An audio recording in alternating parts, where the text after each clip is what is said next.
بسم الله الرحمن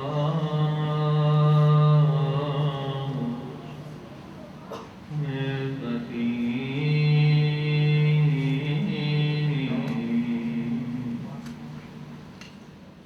يا الله يا الله يا الله اللهم صل على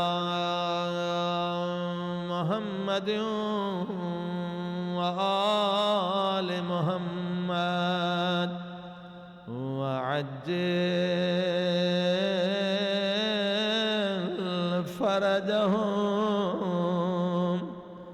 اللهم صل على محمد وآل محمد وعجل فرجهم بسم الله الله الله الله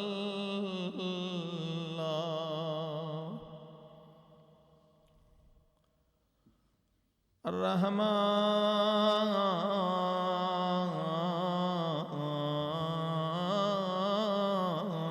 الرحیم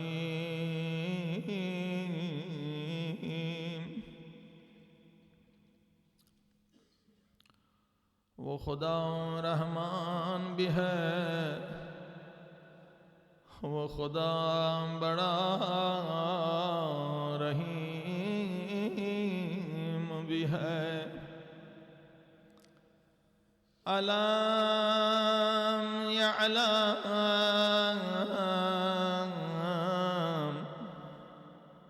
بأن اللہ یرا، اے انسان کیا تجھے معلوم نہیں ہے تو جہاں بھی ہے تیرا رب تجھے دیکھ رہا ہے۔ اگر تو بند کمرے میں ہے تب بھی خدا کی دربار میں ہے، اگر تو جنگل و بیابان میں ہے تب بھی خدا کی دربار میں ہے۔ اے انسان حیا کرنا خدا کی دربار میں، کبھی گناہ نہ کرنا۔ اسی آیت کی گویا تفسیر ہے امام حسین کی دعا کا یہ جملہ۔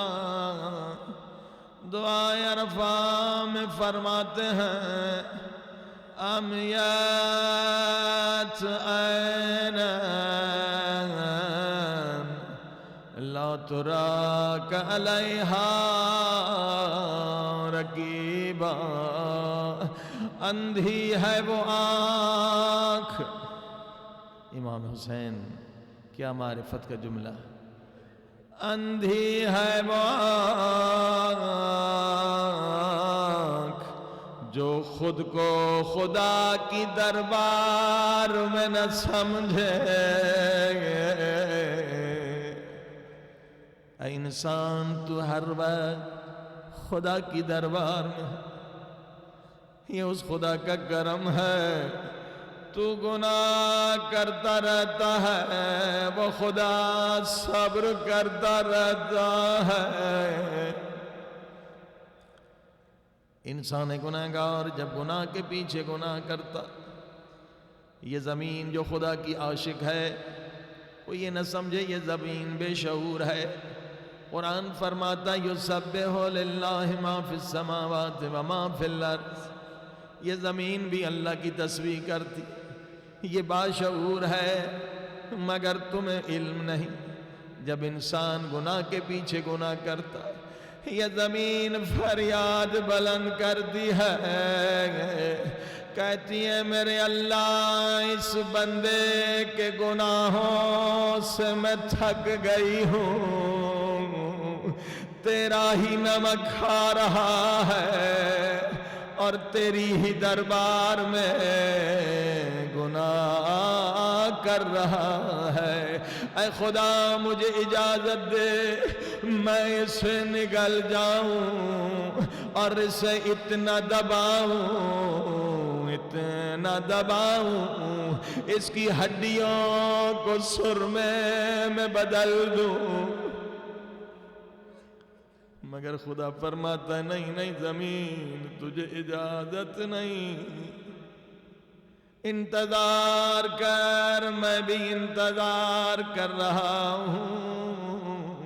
جب بندہ بار بار گناہ کرتا ہے آسمان کے فرشتے فریاد کرتے ہیں اے میرے اللہ ہمیں اجازت دے اس بندے پہ عذاب نازل کریں اور اسے نابود کر دیں۔ خدا فرماتا ہے نہیں اے فرشتوں تمہیں اجازت نہیں، انتظار کرو میں بھی انتظار کر رہا ہوں۔ زمین کے فرشتے کہتے ہیں میرے اللہ اجازت دے اس بندے کے گناہوں کو ظاہر کر دے، اسے ذلیل اور رسوا کر دے، مگر خدا فرماتا ہے نہیں انتظار کرو، میں بھی انتظار کر رہا ہوں۔ خدا کس چیز کا انتظار کر رہا ہے؟ سنیں گے خدا کا جواب۔ خدا فرماتا میں انتظار کر رہا ہوں کہ کب یہ میرا بندہ توبہ کے لیے میرے در پہ آئے اور میں اس کے سارے گناہ بخش دوں۔ اے خدا آج ہم آ گئے ہیں، ہم گنہگار ہیں، تو غفار ہے۔ سب مل کے گئے یا غفار،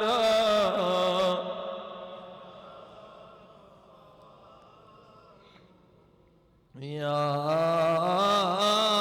غفار، یا غفار،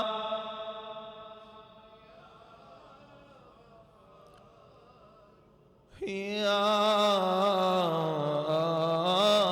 غفار۔ تلاوت قرآن دعا کے بعد آج عراق و فلسطین کے مظلوم، لبنان کے مظلوم مسلمانوں کے لیے دعا کریں، خود اپنے لیے بھی دعا کریں۔ خدا ہر جگہ مسلمان آج بہت مظلوم ہیں، مسلمانوں کی مدد کے لیے حضرت عیسیٰ اور امام مہدی علیہ السلام کا جلد ظہور کر دے۔ سب مل کے ہاتھوں کو بلند کر کے دعا مانگے۔ اللہم کل ولیک حجت ابن الحسن صلواتک علیہ وعلی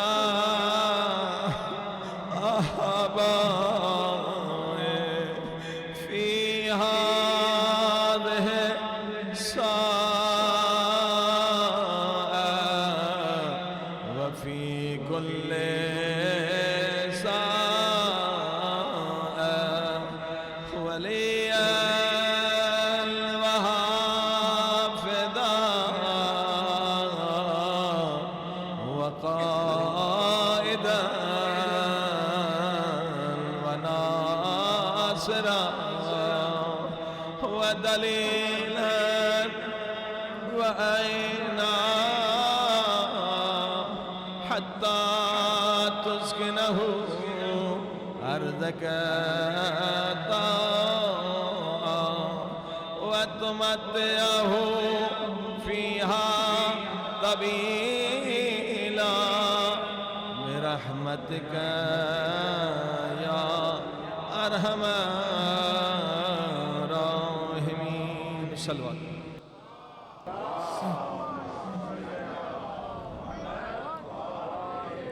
والصلاة والسلام على سید المرسلین وخاتم النبیین ابی القاسم محمد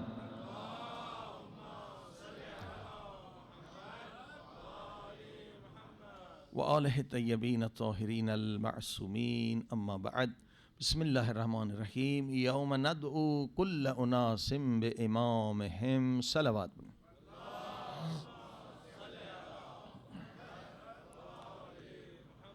معزز سامعین، گفتگو امامت پہ ہو رہی ہے کہ امام پر ایمان لانا بہت ضروری ہے، کیونکہ قیامت کے دن ہر انسان امام کے ساتھ اٹھایا جائے گا. اور کل آپ نے وہ آیت بھی سنی، یا ایھا الرسول بلغ ما انزل الیک من ربک وان لم تفعل فما بلغت رسالتہ. امامت اتنی اہم ہے کہ خدا اس آیت میں فرما رہا ہے، اے میرے محبوب، اگر آپ نے امام علی کی امامت کا، علی کی ولایت کا اعلان نہ کیا تو گویا دین کا کوئی کام نہیں کیا. اور عزیزان گرامی، الحمدللہ یہ جو فتنے اٹھانے والے مسلمانوں کے درمیان فتنے اٹھانا چاہتے ہیں، آپ کی ہم سب کی ذمہ داری ہے کہ یہ تفرقے بازی کی لعنت کو ختم کریں. سارے ہم مسلمان جو ہیں، ہمارا خدا ایک ہے، ہمارا رسول ایک ہے، ہماری کتاب ایک ہے، ہمارا قبلہ ایک ہے، اور ہمارا سب کا مقصد ایک ہے. مقصد کیا ہے؟ خدا ہم سے راضی ہو جائے اور خدا کا رسول ہم سے راضی ہو جائے. صلوات پڑھی محمد وعلیہ.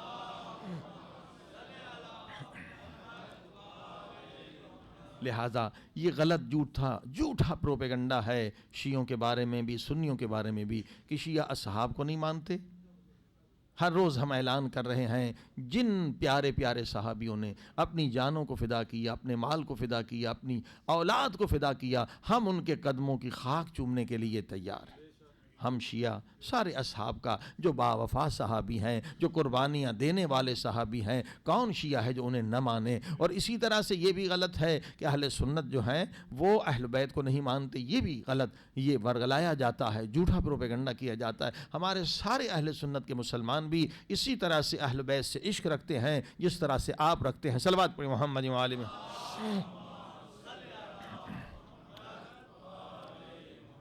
کیونکہ ہمارا قرآن ایک ہے، اور اصل تو چیز قرآن ہے نا. قرآن میں سارے اصول بتائے گئے ہیں. اہل بیت کے بارے میں بھی جو مودت کی آیت ہے وہ آج بھی موجود ہے، اور سارے مفسرین نے یہی لکھا جب یہ آیت نازل ہوئی، قُل لَا أَسْأَلُكُمْ عَلَيْهِ أَجْرًا إِلَّا الْمَوَدَّةَ فِي الْقُرْبَى.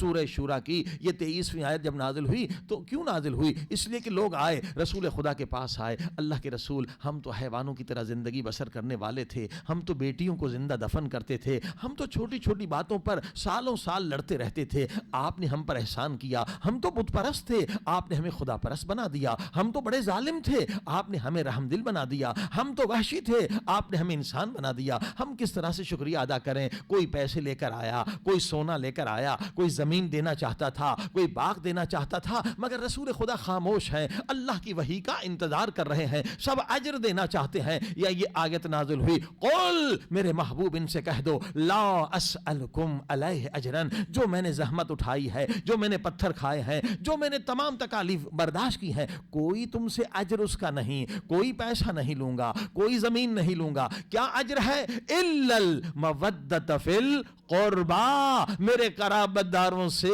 مودت یعنی محبت کرو. صلوات پڑھی محمد.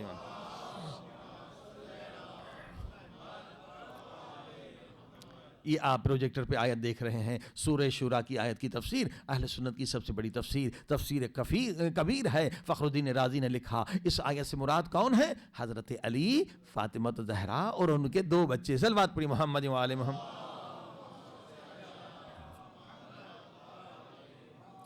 اسی طرح سے جو تفسیر آپ دیکھ لیں گے ان سارے تفاسیر میں یہ تفسیر ابی سعود ہے وہ بھی لکھتے ہیں اس آیت کے مراد کیا ہے پنجتن پاک. تفسیر قرطبی نے بھی لکھا, یہ ساری اہل سنت کی تفاسیر ہیں. تفسیر ابن عربی بہت بڑی تفسیر ہے, انہوں نے بھی لکھا اس سے مراد جو ہے کون ہے, اہل بیت ہیں. اور امام حسین کے دوسرے بچے بھی انہوں نے لکھا, وہ بھی یعنی 12 کے 12 امام جو ہے اس سے مراد ہے. تفسیر ثعلبی نے بھی لکھا اس سے مراد پنجتن پاک ہے.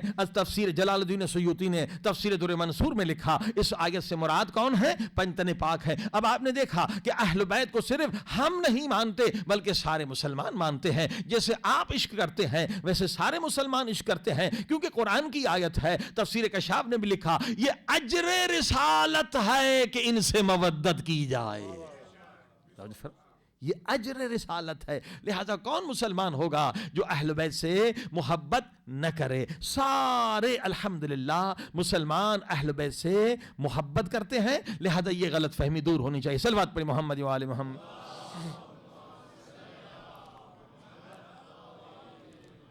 اب بعض لوگ یہ سمجھتے ہیں کہ ہم شیعہ حضرات ہی صرف حضرت علی کی شان کو بیان کرتے ہیں اور اہل سنت کے لوگ نہیں بیان کرتے. یہ بھی ایک غلط فکر ہے, غلط پروپیگنڈا ہے. جیسے آپ اہل بیت کی شان, علی علیہ السلام کی شان بیان کرتے ہیں, اسی طرح سے اہل سنت کے بھائی بھی حضرت علی کو مانتے ہیں, شیر خدا مانتے ہیں, ہاں اپنے رسول کے بھائی مانتے ہیں, رسول خدا کا بہت نزدیک ترین دوست مانتے ہیں, مولا مانتے ہیں. ایک آیت میں آپ کو دے دوں, یہ سورہ بقرہ کی آیت ہے, 153 اس کا نمبر ہے, یا ایھا الذین آمنوا استعینوا. اب اس کے بارے میں یہ تفسیر در منصور والا کیا خوبصورت فضائل لکھتا ہے. کیا لکھتا ہے کہ رسول خدا نے فرمایا قرآن مجید کے اندر جہاں جہاں یہ آیت آئی ہے نا کہ یا ایھا الذین آمنوا, کیا مقصد, اے صاحبان ایمان. جہاں جہاں قرآن میں کتنی مرتبہ آیا ہے, شمار کریں تو پتہ چلے گا, بہت زیادہ آیا ہے. یا ایھا الذین آمنوا,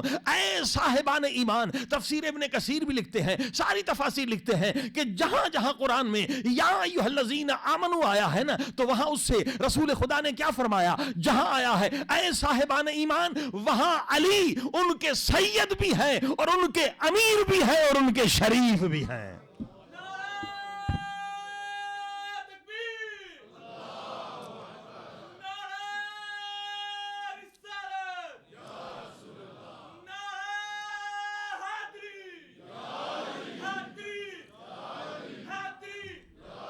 اب بتائیے کتنی آیتیں یہ ساری حضرت علی کی شان میں ہو گئی.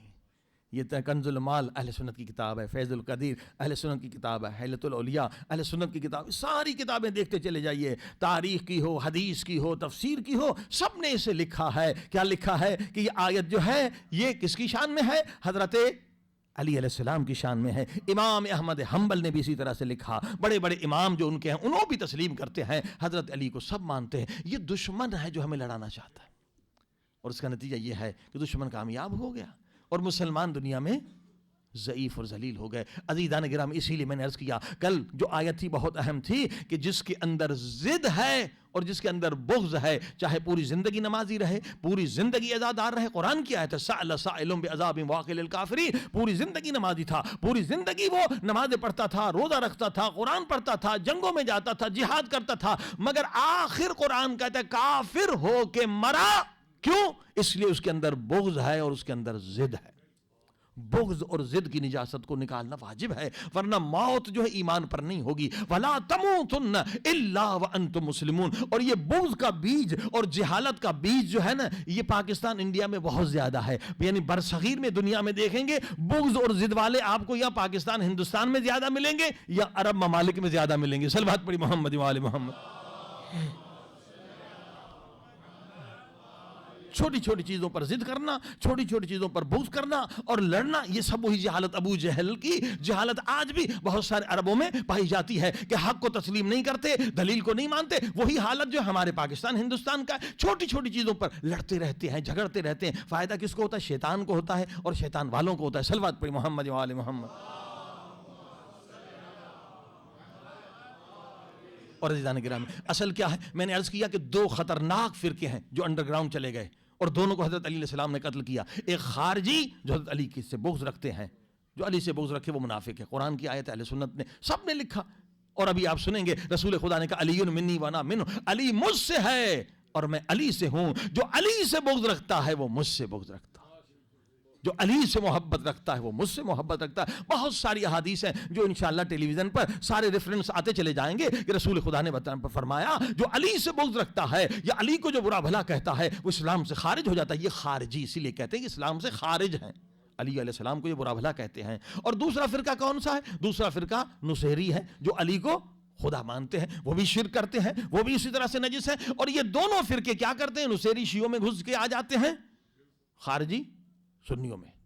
کوئی نصیری خود کو نصیری نہیں کہتا، کوئی خارجی خود کو خارجی نہیں کہتا۔ یہ پریشانی ہے، کیونکہ اگر خارجی کہیں گے تو آپ انہیں نکال، اہل سنت انہیں نکال دیں گے۔ اگر آپ کے ہاں آ کر کوئی کہے میں نصیری ہوں، بھائی نصیری ہو تو شیعوں میں کیوں آ گئے ہو؟ نکلو یہاں سے، صلوات پڑھی محمد و آل محمد۔ یہ اتنے خطرناک اور خبیث ہیں، یہ خود کو نصیری نہیں کہتے، یہ شیعہ بن کر آتے ہیں، پھر تبرہ بازی کرتے ہیں تاکہ شیعہ سنیوں کو لڑا کے جائیں، پھر اپنی وہی شیطانیت کرتے ہیں جو حضرت علی علیہ السلام کے زمانے میں۔ اور اسی طرح سے خارجی بھی خود کو خارجی نہیں کہتا، ورنہ اہل سنت کے بھائی انہیں نکال دیں گے، مگر حضرت علی علیہ السلام کو تو کچھ بول نہیں سکتے، پھر حضرت علی علیہ السلام کے والد کے خلاف بری بری باتیں کہتے ہیں، حضرت ابو طالب کو نعوذ باللہ برا بھلا کہتے ہیں تاکہ بغض علی اس طرح سے ظاہر ہو۔ صلوات پڑھی محمد و آل محمد۔ عزیزو، یہ سارے مومنین مسلمین کی، شیعوں کی بھی ذمہ داری، سنیوں کی بھی ذمہ داری کہ ان عناصر کو اپنے اندر سے نکال لیں تو شیعہ سنی ایک ہو جائیں گے۔ توجہ فرمائی، کیونکہ یہ یہاں پر تبرہ بازی کرتے ہیں تاکہ اہل سنت کے بھائی دور ہو جائیں، اور وہ وہاں پر حضرت علی کے والد کو برا بھلا کہتے ہیں تاکہ شیعہ ان سے دور ہو جائیں۔ یہ اصل شیطانیت ہے اور بہت یہ خطرناک، یہ شیطان کا پروگرام ہے۔ دیکھیے یہ 40 میں الحمدللہ بڑی تعداد میں لوگ جو ہیں شام جاتے ہیں۔ گزشتہ سال کیا ہوا؟ کچھ نصیریوں نے ایسی حرکت کی جو بہت خطرناک تھی، بہت خطرناک تھی، اس سے بہت بڑا فتنہ ہو سکتا تھا، اور بالکل وہ حرکت جو ہے شریعت کے خلاف، قرآن کے خلاف، اسلام کے خلاف، اخلاق کے خلاف۔ چند نصیری چلے گئے کہاں؟ حضرت بلال کی قبر پر، وہاں جا کے حضرت بلال کی قبر پر انہوں نے پتھر مارے۔ بتائیے کتنا بڑا گناہ ہے، کتنی بڑی ذلیل حرکت ہے۔ حضرت بلال جو نبی کے عاشق صحابی ہیں کہ بی بی فاطمہ زہرا، امام حسن حسین اس کے لیے دعا دیتے ہیں کہ بی بی فاطمہ زہرا کہتی ہے حسن حسین اب میں نے سنا ہے میرے شہر میں مدینے میں بلال آیا ہے، میرا دل ترس رہا ہے کہ بلال اذان دے۔ دیکھیے حضرت بلال کا یہ مقام ہے۔ یہ نصیری اس قدر انہوں نے خطرناک اور بھیانک کام کیا، حضرت بلال کی قبر پر انہوں نے پتھر مارے۔ عزیزان گرامی، حضرت بلال کا بہت رتبہ ہے، اور جب حضرت بلال سے امام حسن حسین جا کے درخواست کرتے ہیں کہ ہماری اماں کہتی ہے کہ میں دوبارہ آپ کی اذان سننا چاہتی ہوں، اور جب حضرت بلال جاتے ہیں اور کہتے ہیں اشہد ان محمد رسول اللہ، بی بی فاطمہ زہرا غش کھا جاتی ہے، رو رو کے۔ اللہ اکبر، یہ کتنے ظالم لوگ ہیں یہ نصیری کہ بی بی فاطمہ زہرا جس کی آواز سن کے، اذان سن کے غش کھاتی ہیں اور اس کے لیے دعا دیتی ہیں، اللہ نے اس کی اذان میں اثر رکھا۔ یہ ظالم لوگ گزشتہ سال گئے حضرت بلال کی قبر پر انہوں نے پتھر مارے۔ اور اسی طرح سے رکع میں صحابی حضرت علی علیہ السلام ہیں، وہاں ادھر بھی انہوں نے پتھر مارے، وہاں ہنگامہ ہوا، پولیس بھی آئی، اور یہ خبر جو ہے پریزیڈنٹ تک پہنچی، کیونکہ ہم کچھ مہینے پہلے شام میں تھے۔ پریزیڈنٹ نے علماء شیعہ کو بلایا کہ یہ میری انٹیلیجنس کی خبر ہے کہ کچھ شیعہ حضرات نے پتھر مارے۔ ہمارے سارے علماء نے بتایا شیعہ سب حضرت بلال کا احترام کرتے ہیں، ہم سارے صحابہ، وہ حضرت علی علیہ السلام کے صحابی ہیں رکع میں، اور یہ پیغمبر کے صحابی ہیں، یہ لوگ جو ہے شیعہ نہیں، یہ کوئی ایجنٹ ہیں، شیطان کے ایجنٹ ہیں۔ لہذا حکومت نے کہا آئندہ سال یہ جو 40 آنے والا ہے ہم پوری انٹیلیجنس کو الرٹ کریں گے اور ان لوگوں کو سختی سے جواب دیں گے۔ لہٰذا بہت ہوشیار رہیے، کیونکہ یہ لوگ کیا کرتے ہیں نصیری، کبھی کبھی یہ ایسا پروگرام کہتے ہیں بھئی ہم آدھی قیمت میں آپ کو لے کے جاتے ہیں، نہیں معلوم ان کو پیسے کا ایڈ کہاں سے ملتی ہے، اور لوگ بیچارے زیارت کے لیے آدھے پیسے میں چلے جاتے ہیں۔ مگر اس وقت سیرین گورنمنٹ الرٹ ہے، انٹیلیجنس پوری الرٹ ہے کہ اگر انہوں نے تبرہ بازی کی، اگر انہوں نے کوئی فتنہ کیا تو انہیں سختی سے نمٹا جائے گا۔ لہذا کوئی حضرات بھی ان کے ساتھ نہ جائیں جو نصیری ہیں اور وہاں جا کے تبرہ بازی کرتے ہیں، اہانت کرتے ہیں، بی بی کے روزے میں جا کے اہانت کرتے ہیں۔ صلوات پڑھیں محمد و آل محمد۔ عزیز بی بی زینب سلام اللہ علیہ کے روزے میں یہ قمیص اتار کے ماتم کرتے، وہاں احترام ہے، بی بی کا حرم ہے، شرم نہیں، حیا نہیں؟ بتائیے، یہ ماتم ہو رہا ہے، یہ عزاداری ہو رہی ہے، بیوی کے حرم کا احترام نہیں۔ وہاں حرم میں، کسی معصوم کے حرم میں آپ احترام کریں، آپ کو اختیار نہیں ہے کہ قمیص اتاریں۔ بیوی معصومہ کے، وہ ان کا گھر ہے، کسی کے گھر میں وہاں داخل نہیں ہو سکتے، آپ کو زیارت کا ثواب نہیں ملے گا بلکہ عذاب ملے گا۔ ہر معصوم کے لیے جب آپ جاتے ہیں پہلے اجازت لینی پڑتی ہے، اذن لینا پڑتا ہے۔ جب اجازت لیں تو آپ کا گھر ہے کہ آپ وہاں جا کے قمیص اتارتے ہیں، بیوی کا حرم، اور وہاں جا کے لوگ قمیص اتارتے ہیں اور بے احترامی کرتے ہیں۔ صلوات پڑھی محمد و آل محمد۔ عزیزو، یہ عزاداری نہیں، یہ عزاداری کی توہین ہے۔ بیوی کا حرم ہے، وہاں پہ تبرہ بازی ہو رہی ہے، وہاں پہ فتنے کی باتیں ہو رہی ہیں، لہذا یہ نصیری ہیں، انہیں نکال دیں، اور وہ خارجی ہیں اہل سنت کے بھائی، انہیں نکال دیں تو سارے مسلمان متحد ہو جائیں گے۔ صلوات پڑھی محمد و آل محمد۔